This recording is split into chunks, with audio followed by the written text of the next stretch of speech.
What's going on, everybody? Welcome back to Knives at the Round Table. My name is Marco, and today we are taking a look at one of my favorite small fixed blades. This is the Creely Blades Mako. And Creely Blades, it came into my radar because I was looking for a knife because I've never tried Rex 121 steel. And Creely Blades is one of the only ones that is currently doing any kind of knife work on Rex 121. I couldn't get the Rex 121. You kind of have to get in line, and it's a whole thing. But it got on my radar, and then I started looking through some of his models, and I was able to find the Mako. So let me kind of give you a little bit of the tour of the knife, and then we can get started. The Mako, this one is in CPM Crewer. As you can see, it's prominently billboarded right there. Okay, it's got full-time construction. It's very ergonomic. As you can see, it's contoured in all directions. It's a small fixed blade. Like from the bolster, it's under 3 inches. Sharpened blade length, you're looking at 2.5. Okay, so yeah, it's a size that I would consider that you can do this as an EDC fixed blade. It's probably too small for like a camp knife or something like that, but I think this kind of fills that gap of an EDC fixed blade. So it's very slicey, it's very thin, and let me give you some size comparisons just to give you an idea of kind of what you're looking at. As you can see, it is dwarfed by the SE5. The SE5 much larger than this. It's probably not a really good comparison, not even the SE3. The SE3 is kind of the size that I would say when I strap a knife to go out in the woods or camping, that kind of thing. This size is the one that I usually like to have, like the SE3. So you can see this is much smaller than that. Again, this more of an EDC, more discreet, kind of put in your pocket kind of knife. So now, for those of you who do not have fixed blades yet, and if you're looking for an EDC, so it would fill the gap. That's a pair 3, okay, and that's a pair 2, okay. So as you can see, it's when deployed, it's more in the neighborhood of the pair 3. It's kind of that size of a knife.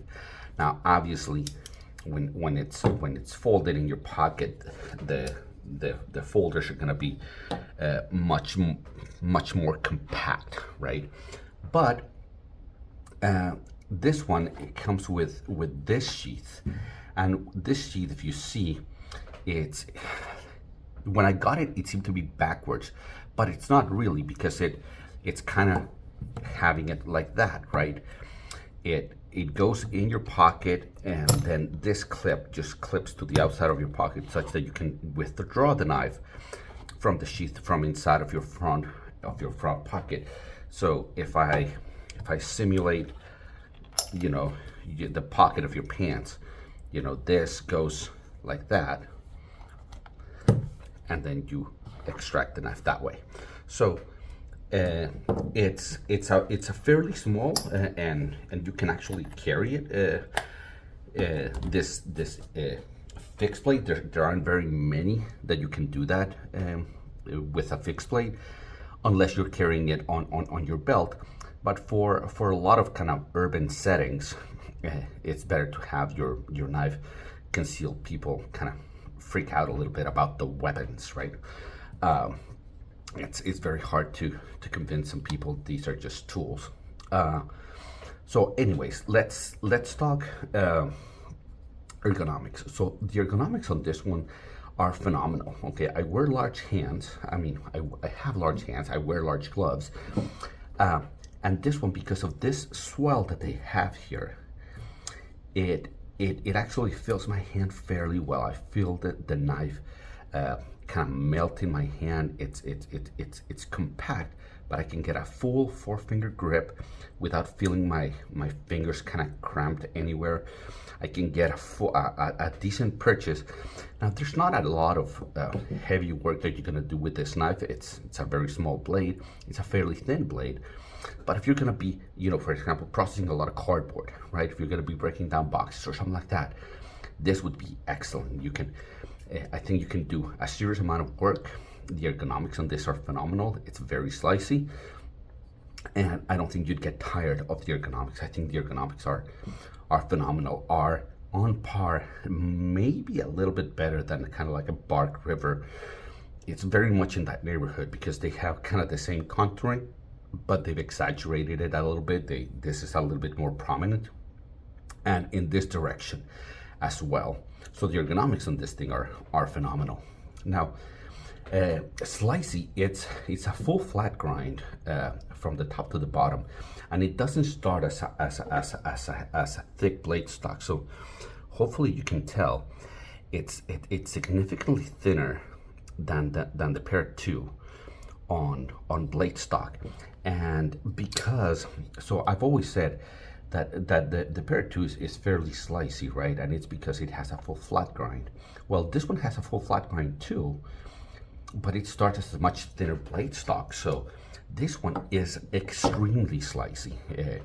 It goes through cardboard, through apples, food preparation, those kinds of things. It slices really, really, really nice. And in crew wear, the edge has held up fairly decently. It cuts really, really well. Again, usually when I think of a fixed blade, I'm thinking of more of a harder use kind of knife, right? Something where there's not a chance that the lock will fail, you know, if you're gonna be, you know, doing, you know, cutting something harder, you know, wood or stuff like that.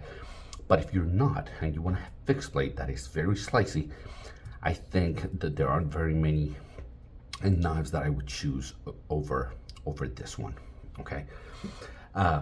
Fit and finish, so the Creely Blades, they have kind of different levels of their knives. They have, I believe, 3 levels, right? And basically one is kind of production level knives where they are manufactured overseas, and he basically just designs them and inspects them. And then he's got like one where he does a portion of it, and one where he does like kind of like mid-tech, and then there's like kind of like the full custom kind of thing. This is one of their production knives, and the production, I think it's got a very decent fit and finish. It's, you know, it's got little things, you know, like the screws that they look a little bit just not as cleanly done. Hopefully you can see those going through. I think I like the grind lines, but I don't think they did a very good job here near the punch right here. I think they stopped the edge right here. You know, it's kind of a little. I don't think this is perfectly well executed. I think the fit and finish for the price is good. It's decent. I don't think I would put it on par with like a TRC or like a Bark Ripper. Certainly not in that level. But I would say that for the price, I think it's pretty good. I've heard that the next level of his knives is like leaps and bounds. So, but I haven't been able to get a hold of one of those. Again, so this one obviously has no action. So let me talk. I've talked about the sheath a little bit. So it comes with a leather sheath that goes in your front pocket, or I guess in any pocket, but I think it's designed for the front pocket because you've got the clip that clips to the outside of your pocket. Now, I do like it. It creates, so because it has this lever, right? It really locks the knife in place. So I think it's a decent leather sheath. I like that it's I like that it is leather and that it's not Kydex. I don't much care for Kydex. I do wish. I know that they make a black one, And I think for this particular version of the knife with the black G10 and the orange liners, I think maybe black would have been a better choice. So I think this is probably one of my favorite blades for fixed blades for EDC. This one and the Maniago knife makers, the MKM Mako. I think those two are probably at the top of my list of knives that I like to EDC when it's a fixed blade. Although I don't generally use one of these for my everyday carry. I usually just use a regular pocket knife. Airing of grievances, I think, like I said, I only wish that they would have done this in black. And I think that the grind here near the plunge, it's a little bit wonky.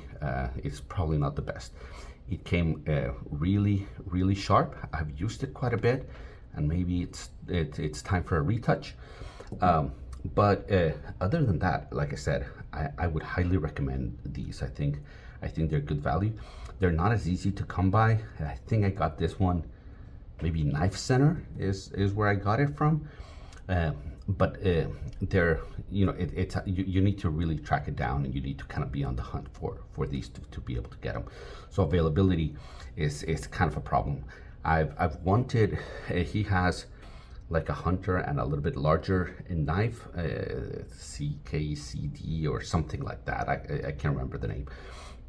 That are larger, that I really, and I think I would appreciate those a little bit more, just because they'd be more in line for what I use for my fixed blades, you know, for, you know, outdoor type stuff more than an EDC urban type of EDC. So guys, hopefully this has been helpful to you. If you did, then like and subscribe, and until I see you at the next one, take care.